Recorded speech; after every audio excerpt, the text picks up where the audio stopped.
Hello friends, welcome to my channel. Certificate కోసం బాధపడుతున్న మహాని చూసి కోపంగా ప్రతాప్ ఇంటికి వెళ్ళి గుండె పగిలే నిజం తెలుసుకున్న నారాయణ అసలు ఏం జరగబోతుంది తెలుసుకోవాలి అంటే ఈ వీడియోని చివరి వరకు చూడండి. ఇక ఎపిసోడ్లోకి వెళ్ళినట్లయితే మహా కన్నా ఇద్దరూ కూడా రెస్టారెంట్లో భోజనం చేస్తారు. తర్వాత ఇక బయలుదేరుతారు. రెస్టారెంట్ బయటికి రాగానే అక్కడే భూషణ్ కనిపిస్తాడు. భూషణ్ని చూసి మహా ఒక్కసారిగా కోపంగా చూస్తూ ఉంటుంది. కన్నా కూడా భూషణ్ని చూసి వదినా ఇతను అని అంటూ ఉంటే, నేను చెప్పాను కదా కన్నా, నన్ను పిలక జుట్టువాడు పెళ్లి చేసుకోవాలని చూస్తున్నాడని, వాడే వీడు అని అనగానే కన్నా ఓహో ఇతనా అని అనుకుంటూ ఉంటాడు. అప్పుడే భూషణ్ ఏంటి మహా ఎలా ఉన్నావు, ఆ డ్రైవర్ ఇంట్లో వసతులు ఎలా ఉన్నాయి అని అంటూ ఉంటే, ఇక మహా ఏంట్రా నిన్ను ఇన్ని మాటలు అన్నా కూడా ఇంకా నా వెంట పడడం మానవా అని అంటూ ఉంటే, చూడు మహా ఆ డ్రైవర్తో నువ్వు సర్దుకొని బ్రతకడం చాలా కష్టం. నువ్వు అంటే నిన్ను పెళ్లి చేసుకొని ఆస్ట్రేలియా తీసుకెళ్ళి మహారాణిలా చూసుకుంటాను. మహా నా మాట విను అని ఇక భూషణ్ బ్రతిమలాడుతూ ఉంటే, రే అసలు ఈ ప్రపంచంలో ఆడవాళ్లే లేరారా, ఎప్పుడు చూసినా నువ్వు నా వెంటే పడుతూ ఉంటావు, సిగ్గు లేకపోతే సరి అని అంటూ ఉంటే, మహా నాలో లేనిదేంటి ఆ డ్రైవర్లో ఉందేంటి అని అనగానే అర్థం చేసుకునే తత్వం నీకది లేదు కదా, పురుషాహంకారం ఎక్కువ, ఆడవాళ్ళకి సొంత వ్యక్తిత్వం ఆత్మాభిమానం ఉండాలని నువ్వు అనుకోవు, అందుకే నువ్వు నాకు మొదటి నుంచి నచ్చలేదురా అని మహా అంటూ ఉంటే భూషణ్ కోపంగా చూస్తూ ఉంటాడు. చూడు మహా ఎక్కువ మాట్లాడుతున్నావు అని అంటూ ఉంటే ఇక కన్నాకి కోపం వచ్చి భూషణ్ మీదకి వెళ్తూ ఉంటాడు. అప్పుడే మహా కన్నా నువ్వు ఆగరా, నువ్వు చిన్నపిల్లాడివి, నేను చూసుకుంటాను కదా, ఏంట్రా తాడి చెట్టులా ఇంతలా పెరిగావు కానీ బుద్ధి మాత్రం పెరగలేదు, మర్యాదగా ఇక్కడి నుంచి వెళ్ళురా అని అంటూ ఉంటే, వెళ్ళకపోతే ఏం చేస్తావు అని అంటూ ఉంటే, నేనేం చేయను, చేసేవాళ్ళే చేస్తారు, ఫోన్ చేస్తున్నాను అని అనగానే ఎవరికి ఆ డ్రైవర్ గాడికేనా అని అంటాడు. కాదు పోలీసులకి అని అనగానే భూషణ్ షాక్ అయిపోతాడు. ఇప్పుడు నేను పోలీసులకి ఫోన్ చేసి మీ రెస్టారెంట్కి ఫుడ్ తినడానికి వస్తే ఇక్కడ వీడు నన్ను హెరాస్ చేస్తున్నాడని కంప్లైంట్ ఇస్తాను, అప్పుడు ఇక నువ్వు ఊచలు లెక్కెట్టాల్సిందే అని అనగానే భూషణ్ భయపడిపోతాడు. చైనా ఫోన్ చైనా అని మహా బెదిరిస్తూ ఉంటే, మహా వద్దు మహా అని భూషణ్ అక్కడి నుంచి పారిపోతాడు. అది చూసి మహా కన్నా నవ్వుకుంటూ ఉంటారు. ఏంటదినా పోలీస్ పేరు చెప్పగానే అలా పరిగెడుతున్నాడు అని అనగానే, కన్నా వాడు ఆస్ట్రేలియా వెళ్ళాలనుకుంటున్నాడు, ఇప్పుడు నేను కేసు పెడితే వాడు ఆస్ట్రేలియా వెళ్ళలేడు కదా, అందుకే అంతలా భయపడిపోయాడు వెధవ, పద అని ఇక మహా కన్నా ఇద్దరూ కూడా ఇంటికి వస్తారు. మహా మాత్రం కాలిపోయిన తన సర్టిఫికేట్స్ గురించే చాలా బాధపడుతూ ఉంటుంది. మహా కన్నా ఇంటికి రాగానే చక్రి మాధవాలైతే చాలా సంతోషపడుతూ ఉంటారు. మహా బాధగా వస్తూ ఉంటే, అమ్మ మహాలక్ష్మి ప్రయాణం ఎలా జరిగిందమ్మా అని మాధవ అడుగుతూ ఉంటే, మహా మాత్రం ఏమీ మాట్లాడకుండా బాధగా పరిగెత్తుకుంటూ తన గదిలోకి వెళ్తుంది.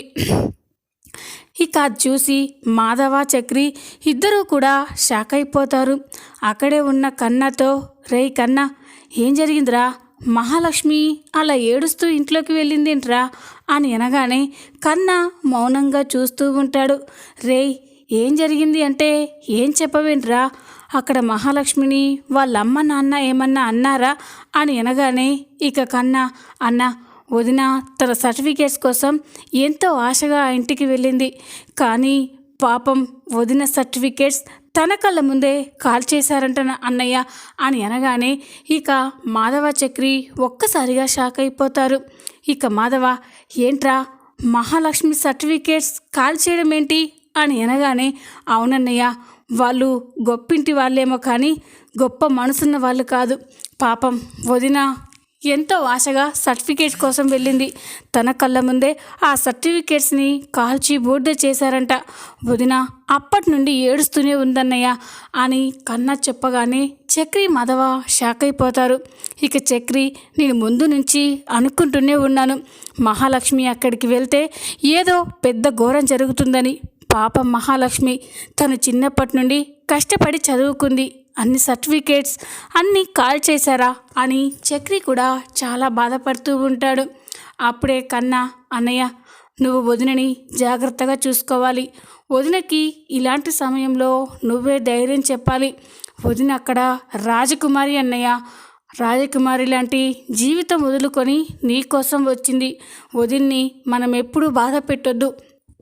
వెళ్ళన్నయ్య, వెళ్ళి వదినకి ధైర్యం చెప్పు అని కన్నా చెప్పి అక్కడి నుండి వెళ్ళిపోతాడు.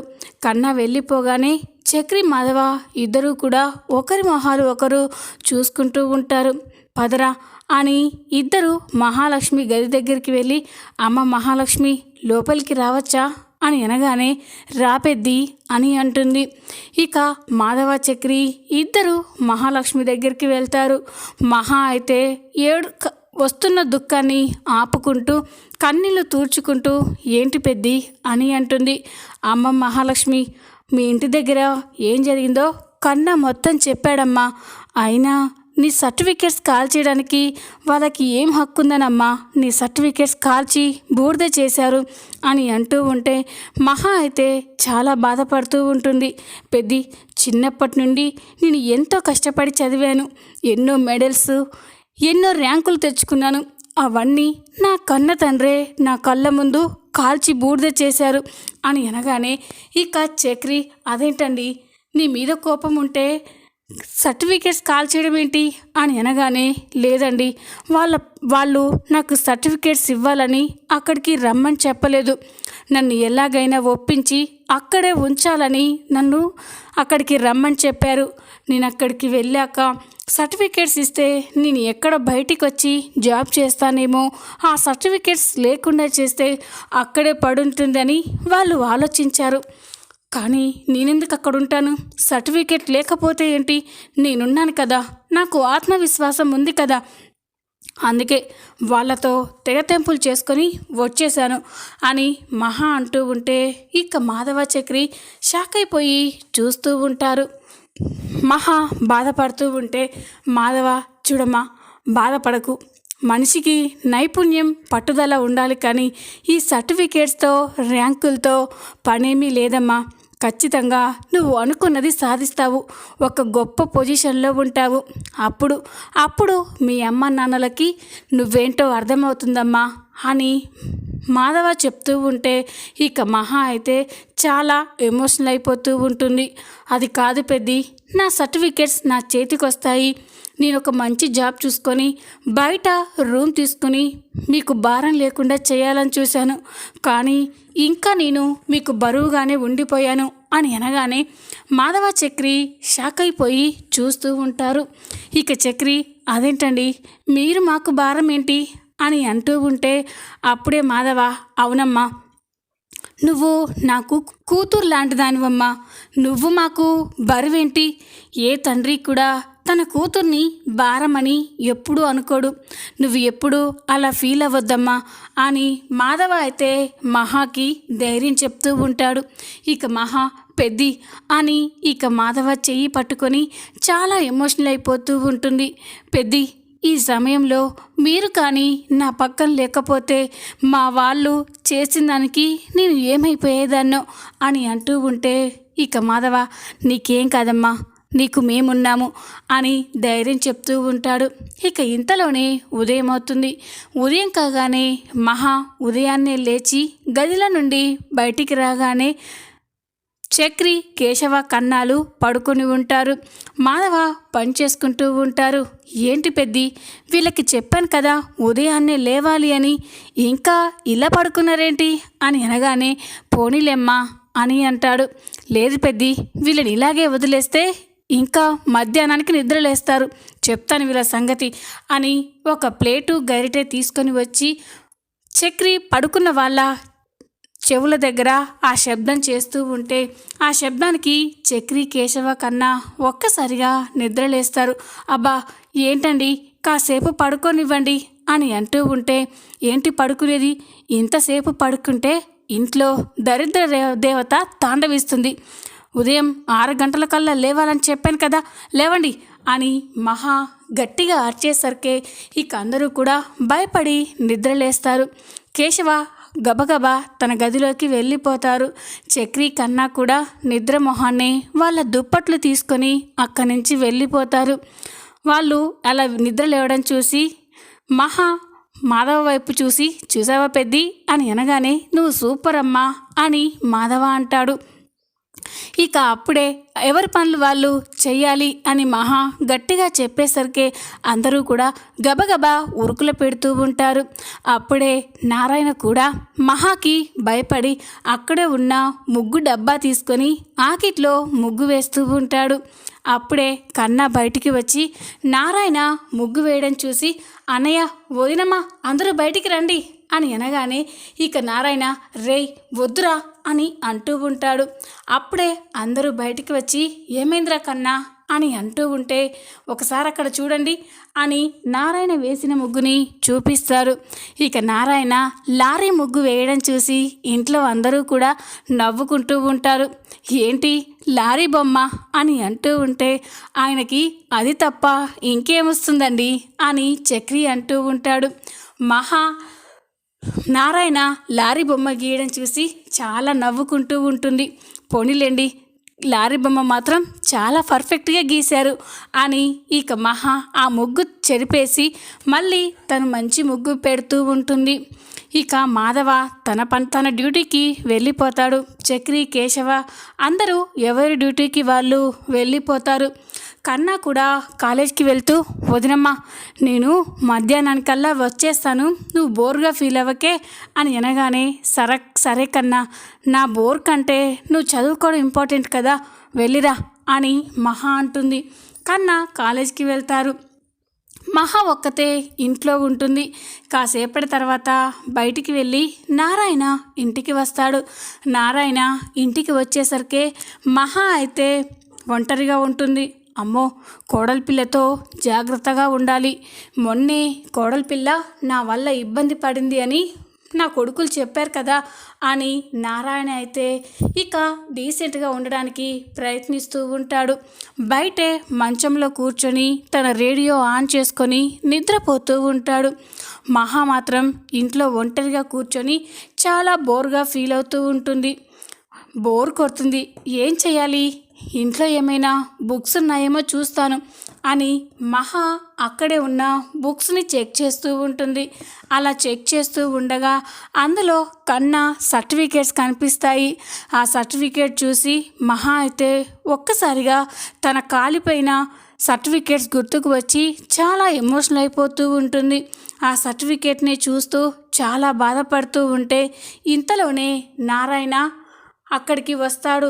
మహాలక్ష్మి బాధపడుతూ ఉండడం చూసి, ఇదేంటి కోడలిపిల్ల ఆ పేపర్లు చూస్తూ అలా బాధపడుతుంది అని అనుకొని మహా దగ్గరికి వెళ్తాడు. ఏంటమ్మా ఆ కాగితంలో ఏమున్నాయి అంతలా బాధపడుతున్నావు అని అనగానే ఇక మహా ఏమీ లేదండి అని అంటుంది. చెప్పమ్మా, నువ్వు ఈ ఇంటి మహాలక్ష్మి, నువ్వు ఇంట్లో కంటనీరు పెట్టుకోవడం ఈ ఇంటికి అంత మంచిది కాదమ్మా, ఏం జరిగిందో చెప్పమ్మా అని నారాయణ అంటూ ఉంటే మహా ఏం లేదండి అని అంటుంది. చూడమ్మా, నిన్నెవరైనా ఏమన్నా అన్నారా, మా చెల్లి కానీ మా తెల్లతోల అన్న కానీ ఇంట్లో ఇరుగు పొరుగు వాళ్ళు కానీ ఎవరైనా అన్నారా చెప్పు, వాళ్ళంతా చూస్తాను అని అంటూ ఉంటే, అయ్యో లేదండి, నన్ను ఎవరు ఏమీ అనలేదు అని అనగానే, మరెందుకమ్మా అంతలా బాధపడుతున్నావు అని అంటాడు. కన్నా సర్టిఫికేట్స్ చూడగానే కాలిపైన నా సర్టిఫికేట్స్ గుర్తొచ్చాయండి, అందుకే బాధ కలిగింది అని అనగానే, అదేంటమ్మా మొన్న నీ సర్టిఫికేట్ తెచ్చుకోవడం కోసమే మీ ఇంటికి వెళ్ళావని చక్రిగాడు మాధవ చెప్పారు కదా, మరి నీ సర్టిఫికేట్స్ తెచ్చుకోలేవా అని అనగానే, ఉంటే కదండి తెచ్చుకోవడానికి, నా సర్టిఫికేట్స్ని చేశారు, నా కళ్ళ ముందే కాల్చి బూడిద చేశారు అని అనగానే నారాయణ షాక్ అయిపోతాడు. ఏంటమ్మా నీ సర్టిఫికేట్ని కాల్ చేశారా? ఎవరు వాళ్ళు? చెప్పు, వాళ్ళంతా చూస్తాను. నా కోడలు సర్టిఫికేట్సే కాల్ చేస్తారా అని నారాయణ అంటూ ఉంటే, నా సర్టిఫికేట్ కాల్ చేసింది ఎవరో కాదండి, నా కన్న తండ్రి అని అనగానే ఇక నారాయణ ఒక్కసారిగా షాక్ అయిపోతాడు. ఏంటమ్మా, మీ నాన్నే నీ సర్టిఫికేట్ కాల్ చేశాడా? అసలు అతను తండ్రేనా అని అంటూ ఉంటే, కాదనుకొని వచ్చేసానండి అని మహా అయితే ఏడుస్తూ అక్కడి నుంచి వెళ్ళిపోతుంది. మహా తన సర్టిఫికేట్ కోసం అంతలా బాధపడ్డం చూసి నారాయణ కూడా చాలా బాధపడుతూ ఉంటాడు. నా కోడల్ని ఏడిపిస్తాడా? వాడి సంగతి చెప్తాను. ఇంతకీ నా ఇయ్యంపు నీళ్ళు ఎక్కడుంటుంది అని ఇక నారాయణ అనుకుంటూ, అమ్మా మీ ఇల్లు ఎక్కడమ్మా అని అనగానే ఇక మహా ఎందుకండి అని అంటుంది. ఏం లేదమ్మా, ఊరికే తెలుసుకోవడం కోసం అని అనగానే యాదగిరిగుట్ట అని ఇక వాళ్ళ ఇంటి అడ్రస్ని నారాయణతో చెప్తుంది. అలాగేనమ్మా, ఇక నువ్వు రెస్ట్ తీసుకో అని చెప్పి ఇక నారాయణ అయితే కోపంగా యాదగిరిగుట్ట మహాలక్ష్మి ఇంటికి బయలుదేరతారు. కోపంగా బాగా డ్రింక్ చేసి ప్రతాప్ ఇంటికైతే వెళ్తాడు. గేట్ని ఒక్క తన్ను తన్నగానే గేట్ ఒక్కసారిగా ఓపెన్ అయిపోతుంది. నా కోడల్ని ఏడిపిస్తారా? నా కోడల్ సర్టిఫికేట్ కాల్ చేస్తారా? ఈరోజు మా ఇయ్యంపుని పని అయిపోయినట్టే అని నారాయణ లోపలికి వెళ్తూ ఉంటే అక్కడే శ్రీ మహాలక్ష్మి నిలయం అని ఉంటుంది. అంటే ఈ ఇల్లు నా కోడల పేరు మీద ఉందన్నమాట. ఈ ఇల్లే నా కోడలైనప్పుడు వీళ్ళేంటి నా కోడలు అనేది అని ప్రతాప్ అయితే చాలా కోపంగా హాల్లోకి వెళ్తాడు. ఇక కోపంగా, అసలు మా అయ్యంపుని పేరేంటో తెలియలేదు కదా, మరి ఏమని పిలవాలి అని అనుకొని కోడలు వాళ్ళ నాన్న అని పిలుస్తూ ఉంటే అందరూ కూడా హాల్లోకి పరిగెత్తుకుంటూ వస్తారు. ఆది, హారిక, లలిత నారాయణని చూసి ఒక్కసారిగా షాక్ అయిపోతారు. నారాయణ బాగా తాగి రావడం, నారాయణ అవతారం చూసి ఎవరితను, ఏయ్ అడుక్కోడానికి వచ్చావా? ఇలా నేరుగా ఇంట్లోకి వచ్చావేంటి అని లలిత అంటూ ఉంటే, ఇదిగో నిన్ను చూస్తుంటే నా చెల్లెమ్మవ అనిపిస్తుంది. నేను అడుక్కోవడానికి రాలే, తేల్చుకోవడానికి వచ్చాను. ఎక్కడ మా వియ్యంపుడు అని అనగానే ఇక లలిత, మా హారిక, ఆది షాక్ అయిపోతారు.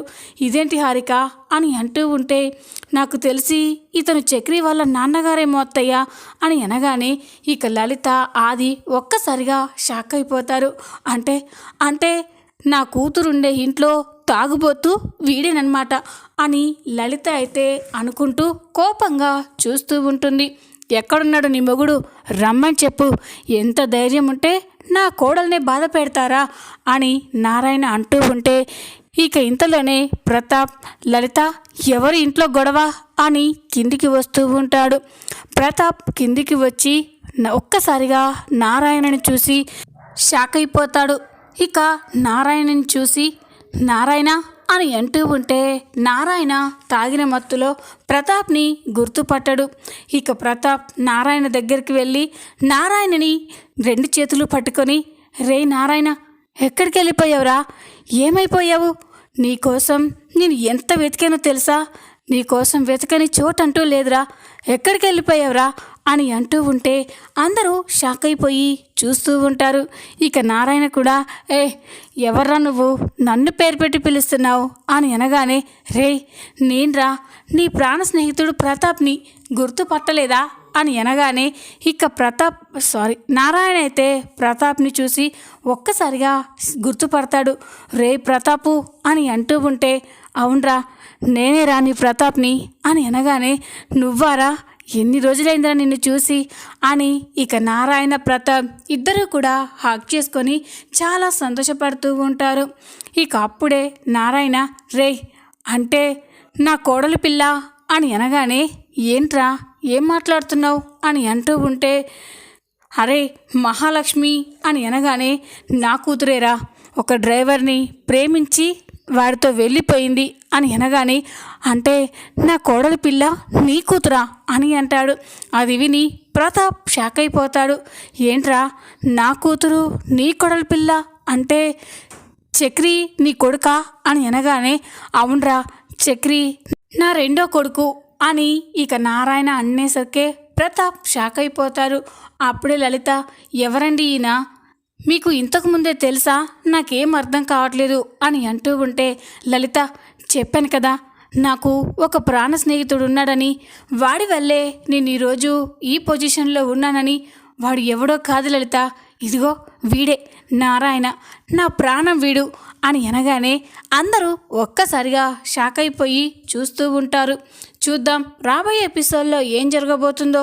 ఈ వీడియో మీకు నచ్చినట్లయితే లైక్ చేయండి, సబ్స్క్రైబ్ చేసుకోండి. Thanks for watching.